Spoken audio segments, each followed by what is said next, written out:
So there's lots of reasons to have a side hustle. There's lots of reasons to prepare for the unpredictable future, because regardless of how secure you think your job is, it's really not. So in my case, what I did was I started a small side hustle in marketing.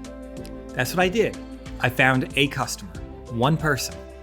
And this came up naturally for me. I found a person who was struggling with advertising their business and wanted help. So I offered to help them for a nominal fee. Now that I'm further along in my process, I realized I offered my services for way too cheap. But that's okay, because it was my first customer.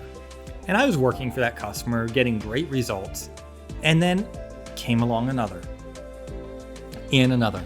And I kept looking for new customers at this point because I knew what I was doing. I was trying to build a business that would supply me the income that I needed to get out of the job that I was in. Now, what I did was I planned out what my monthly budget was so that I knew how much money I needed to be making. And I kept adding customers, kept adding customers, kept adding customers. And then I set a goal. I need to have X amount of money every month in order to quit my job. So I kept working, and I finally reached that goal. Now, the way I set this goal was by figuring out my budget. I knew how much money I needed every month. Then I added 10% more to it. Why? Because things don't always go as planned. So I added some extra cushion room. And once I reached that goal, I turned in my resignation. Now, I gave my employer 30 days.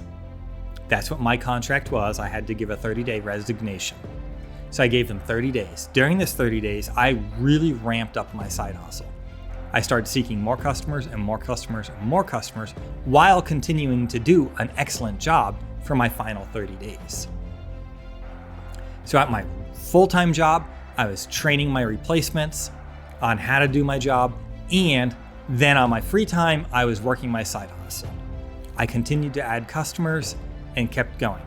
Finally, my last day came and I was excited.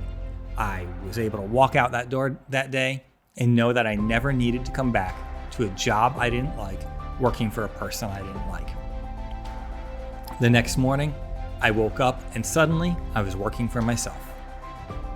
It felt good, but it felt strange and it felt weird. So what did I do? Well, instead of waiting till I got home that night from my regular job, I started right into what my day would have looked like.